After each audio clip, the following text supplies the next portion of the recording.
শুধু টালা থানার অপসারিত ওসি নয়, সন্দীপ ঘোষ আরজি করের প্রাক্তন অধ্যক্ষ আগের দুর্নীতি মামলায় গ্রেপ্তার হয়েছিল, এবার গ্রেপ্তার করা হলো আরজি করে ধর্ষণ ও খুনের ঘটনায়। কি কি অভিযোগ রয়েছে, কিভাবে জড়িত, কিভাবে এই সন্দীপ ঘোষের নাম, সেগুলো অবশ্যই তদন্ত সাপেক্ষ, সেদিকে তো আমাদের নজর থাকবে। কিন্তু আরো বিস্তারিত জানবো অমিতের কাছ থেকে। অমিত রয়েছেন আমার সঙ্গে। অমিত, একটু জানতে চাইবো, একদিকে এর আগে আমরা দেখেছিলাম দুর্নীতি মামলায় সন্দীপ ঘোষকে গ্রেপ্তার করা হয়েছিল, এই সন্দীপ ঘোষের বিরুদ্ধে ভুরি ভুরি অভিযোগ, এবার ধর্ষণ খুনের ঘটনায় তাকে গ্রেপ্তার করা হলো, কিভাবে তার নাম জড়াচ্ছে সে বিষয়ে তদন্ত সাপেক্ষ কি কি আপডেট উঠে আসছে?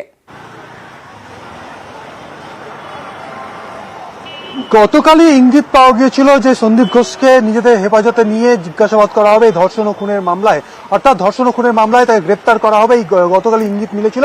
গতকাল দুপুরে সিবিআই একটি টিম তারা শিয়ালদা আদালতে এসেছিলেন এবং তাকে সৌন অ্যারেস্ট করে নিজেদের হেফাজতে পাওয়ার জন্য ওয়ারেন্ট, প্রোডাকশন ওয়ারেন্টের জন্য তারা আবেদন করে গিয়েছিলেন শিয়ালদা কোর্টে। সেক্ষেত্রে সেখানেই সন্দীপ ঘোষের বিরুদ্ধে ষড়যন্ত্রের অভিযোগ আনা হয়, তথ্য প্রমাণ লোপাটের অভিযোগ আনা হয় এবং একই সঙ্গে সরকারি কর্মী বা পাবলিক সার্ভেন্ট হিসেবে তিনি আইন বহির্ভূত কাজ করেছেন, এই সমস্ত অভিযোগ কিন্তু তার বিরুদ্ধে আনা হয়েছে এবং তারপরেই তাকে রাতে সৌন অ্যারেস্ট দেখানো হয়। এবার সেক্ষেত্রে ষড়যন্ত্র এবং তথ্য প্রমাণ লোপাটের যে বিষয়টি আনা হয়েছে সিবিআই তরফে, সেক্ষেত্রে কি কি কারণে এই অভিযোগগুলো আনা হলো সিবিআই তরফে? সিবিআই সূত্র থেকে দাবি করা হচ্ছে যে ঘটনার দিন সন্দীপ ঘোষের গতিবিধি এবং তার যে বয়ান সেটিতে কিন্তু বিস্তর ফারাক পাওয়া যাচ্ছে। কারণ তার টাওয়ার ডাম্পিং, তার সিডিআর রেকর্ড এবং তার টাওয়ার লোকেশন, যে এভিডেন্স, ডিজিটাল এভিডেন্সগুলো পাওয়া যাচ্ছে, তার সঙ্গে তার স্টেটমেন্টের বিস্তর ফারাক রয়েছে।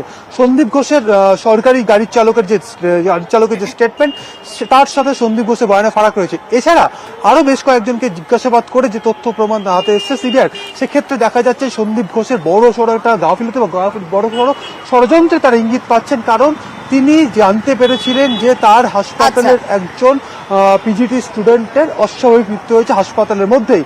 তারপরও তিনি কেন বিলম্ব করেছিলেন পুলিশকে জানাতে, বা পুলিশকে জানালেও কেন এফআইআর এর জন্য তিনি বলেননি পুলিশকে যে এফআইআর করতে হবে। এবং একই সঙ্গে ঘটনা ঘটার পরে তাকে জিজ্ঞাসাবাদ করা হয়নি বা তার বয়ান স্টেটমেন্ট রেকর্ড করেছিল না কলকাতা পুলিশ। সেক্ষেত্রে কোনো এক প্রভাবশালী ব্যক্তির কথা উঠে আসছে, যার জন্য কলকাতা পুলিশ তাকে প্রাথমিকভাবে তার স্টেটমেন্ট রেকর্ড করেছিল, পরে চাপে পড়ে ঘটনার 4 দিন পর এই সন্দীপ ঘোষের স্টেটমেন্ট রেকর্ড করেছিল। সেই জায়গাতেই যে ষড়যন্ত্র এবং একসঙ্গে তথ্য প্রমাণ লোপাটে যে কাজগুলো তার প্ররোচনায় হয়েছে বা তার মদতে যে হয়েছে, এই তথ্য প্রমাণ হাতে পেয়েছে বলেই সন্দীপ ঘোষকে এই মামলাতেও গ্রেপ্তার করা হয়েছে সিবিআই তরফে। অবশ্যই অমিত, নজর থাকবে এবং এই জটগুলোই খুলতে চাইছেন সিবিআই আধিকারিকরা। বেশ।